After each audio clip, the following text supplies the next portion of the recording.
जम्मू कश्मीर सरकार ने फॉरेस्ट की ज़मीनों के ऊपर जो कब्ज़े हैं उन कब्ज़ों को डिसाइड करने के लिए और उसमें जिन लोगों के पास डॉक्यूमेंट्स हैं, कागजात हैं, जो ये कहते हैं, क्लेम करते हैं जी कि ये ज़मीन हमारी है और हम सालों से इस ज़मीन के ऊपर काबिज़ हैं या सालों से ये ज़मीन हमारी है, हमारे पास इस ज़मीन के तमाम जितने भी रेवेन्यू के कागजात हैं वो हमारे पास हैं। जो लोग ये क्लेम करते हैं उनके इन क्लेम्स को वेरीफाई करने के लिए और ये मालूम करने के लिए कि किस हद तक ये क्लेम बिल्कुल सही हैं, हुकूमत ने एक और कमेटी बनाई है। ये कमेटी मेरी इत्तला के मुताबिक, इसका ऑर्डर भी मेरे पास है, 17 अप्रैल 2021 को ये कमेटी बनाई गई है। इसे सब कमेटी कहा गया है और ये सब कमेटी डिस्ट्रिक्ट लेवल पर काम करेगी और इस सब कमेटी को मॉनिटर करने का काम जो है वो कमेटी करेगी जो कमेटी PIL नंबर 25/2017 के नतीजे में बनाई गई थी, जिस कमेटी में principal secretary revenue, commissioner secretary forest, PCCF J&K, divcom Jammu, divcom Kashmir हैं। वो कमेटी 19 सितंबर 2020 को बनाई गई थी और वो पब्लिक इंटरेस्ट लिटिगेशन 25/2017 जो सेव एनिमल वैल्यू एनवायरनमेंट ने जो PIL किया था, उस PIL के नतीजे में जो फॉरेस्ट लैंड के ऊपर एनक्रोचमेंट्स हुई हैं, उन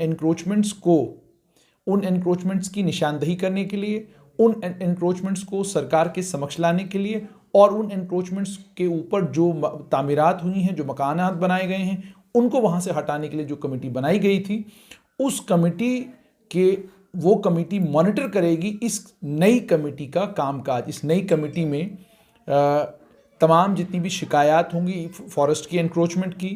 फॉरेस्ट की जो प्रॉपर्टी है उसकी एनक्रोचमेंट की, जितनी भी शिकायत होगी उन शिकायतों का निपटारा करने का काम ये कमेटी करेगी। यानी वो तमाम लोग जो जम्मू संभाग में, जम्मू डिस्ट्रिक्ट में हैं या जम्मू कश्मीर के अलग अलग ज़िलों में हैं, अब आपको अपनी शिकायत लेकर जो है उस कमेटी के पास नहीं जाना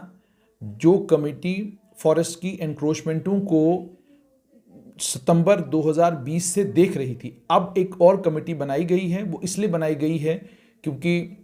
जो पहली कमेटी थी, जो मॉनिटरिंग कमेटी है, उस मॉनिटरिंग कमेटी में रेवेन्यू डिपार्टमेंट के प्रिंसिपल सेक्रेटरी हैं, फॉरेस्ट डिपार्टमेंट के कमिश्नर सेक्रेटरी हैं। इन ऑफिसरान का चूँकि कामकाज जो है इनका सिविल सचिवालय से चलता है, लोगों के लिए बड़ा मुश्किल हो जाता है इनसे मुलाकात करना, तो किया ये गया है कि अब डिप्टी कमिश्नर के लेवल पर एक कमेटी बनाई गई है जिसके चेयरमैन डिप्टी कमिश्नर होंगे। मेंबरान में additional deputy commissioner, ACR assistant commissioner revenue, DFO territorial headquarter के और DFO उस इलाके जिस इलाके में उस एनक्रोचमेंट की शिकायत मौसूल हुई है और उसी इलाके के कंसर्न तहसीलदार जो हैं वो इसके मेंबर होंगे। मेंबर सेक्रेटरी इस कमेटी के DFO टेरिटोरियल हेडक्वार्टर होंगे। तो ये कमेटी 6 मेंबर कमेटी कॉन्स्टिट्यूट की गई है और इस कमेटी को इख्तियार दिया गया है कि पार्टीज़ की बात सुनने का, यानी मिसाल के तौर पे जिसकी ज़मीन के ऊपर काबिज़ है उसकी बात सुनना, उसके कागजात देखना, वो जो कागजात पेश कर रहा है वो सही हैं नहीं हैं, इन तमाम चीज़ों की जांच पड़ताल करने का काम जो इस कमेटी को दिया गया है। जो शिकायत है टाइम बाउंड मैनर में उसको एड्रेस करना, केसेस को प्रॉम्प्टली डिसाइड करना, इलीगल एंट्रीज जो हुई हैं फॉरेस्ट लैंड के ऊपर इंडियन फॉरेस्ट एक्ट 1927 या रेलिवेंट रेवेन्यू एक्ट को या कानूनों के तहत उन एंट्रीज को डिलीट करना, और जो कमेटी मॉनिटरिंग कमेटी जो बनाई गई थी 19 सितंबर 2020 को, उसको असिस्ट करना और उसके बाद उसको रिपोर्ट करना कि जी हमने इस मामले में अलग अलग फॉरेस्ट की एनक्रोचमेंटों के मामले में क्या कुछ किया है, वो तमाम तफसीलात उस मॉनिटरिंग कमेटी के साथ शेयर करना, एक डाटाबेस तैयार करना उन तमाम प्रोसीडिंग्स का, और एक ऑफिशियल वेबसाइट बाज़ाब्ता इस कमेटी की होगी जिसके ऊपर तमाम तफसीलात होंगी कि अलग अलग जगह पर एनक्रोचमेंट्स को लेकर जो शिकायत मौसूल हुई, और उसके बाद जब हमने एक्शन लेने का सोचा उसके नतीजे में जो लोग रिकॉर्ड लेकर, डॉक्यूमेंट्स लेकर हमारे पास आए उनका क्या कहना है, उस रिकॉर्ड को वेरीफाई करना, और वेरीफाई करने के बाद अगर उनको लगता है कि जो काबिज है ज़मीन के ऊपर उसके पास वाकई कागजात हैं तो उसमें फ़ैसला लेने का हक भी इस कमेटी को है। मगर इस कमेटी को हक ज़रूर है, मगर इस कमेटी को कॉन्टिन्यूसली 19 सितंबर 2020 को जो कमेटी PIL के नतीजे में बनाई गई थी वो कमेटी मॉनिटर करती रहेगी। ये सब कमेटी है और इस सब कमेटी के बारे में दोबारा से आपको बताऊं, 17 अप्रैल 2021 को ये सब कमेटी बनाई गई है। इसमें डिप्टी कमिश्नर, चेयरमैन होंगे, ADC, ACR revenue, DFO territorial headquarter, DFO concern तो तहसीलदार इसके मेंबरान होंगे और डीएफओ टेरिटोरियल जो हैं वो इसके मेंबर सेक्रेटरी होंगे। ये कमेटी इसलिए बनाई गई है ताकि लोगों की शिकायत को सुना जाए। अलग अलग जगह पर जहाँ जहाँ फॉरेस्ट डिपार्टमेंट के लोग जाकर नोटिस चिपका रहे हैं, लोगों को ये कह रहे हैं कि जी ये हमारी ज़मीन है, आपने इस पर कब्जा किया है, लोग वहाँ पर ये क्लेम करते हैं कि उनके पास कागजात हैं, जो कागजात ये साबित करते हैं कि ये ज़मीन उनके पास उनकी जद्दी पुश्ती विरासत है और इस विरासत के तमाम कागजात उनके पास हैं, म्यूटेशन उनके पास है और बाकी जितने भी कागजात उससे जुड़े हुए होते हैं वो तमाम उनके पास हैं। गुजारिश ये, डिस्ट्रिक्ट लेवल पर ये कमेटी बनी है और ये कमेटी सिर्फ जम्मू डिस्ट्रिक्ट के लिए नहीं बनी है। मेरे पास जो ऑर्डर है उसमें साफ तौर पर ये है कि ये कमेटी पूरे जम्मू कश्मीर के लिए बनाई गई है, यानी हर ज़िले में अब ज़िले का डिप्टी कमिश्नर इस कमेटी का चेयरमैन होगा, ADC, ACR, DFO territorial, DFO concern और तहसीलदार इसके मेंबरान होंगे। उम्मीद और तवक्का ये कि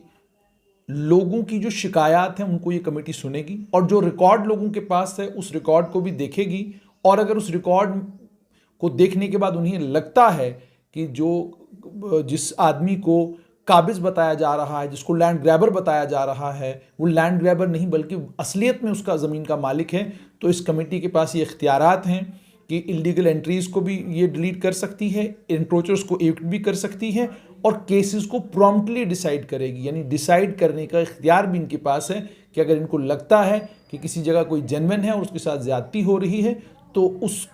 उस चीज़ को करेक्ट करने का इख्तियार भी इस कमेटी को दिया गया है। उम्मीद और तवक्का ये कि आप लोग इस कमेटी का फ़ायदा उठाएंगे और अपने अपने क्लेम्स लेकर अब आप इस कमेटी के पास जाएंगे और इस कमेटी से भी उम्मीद ये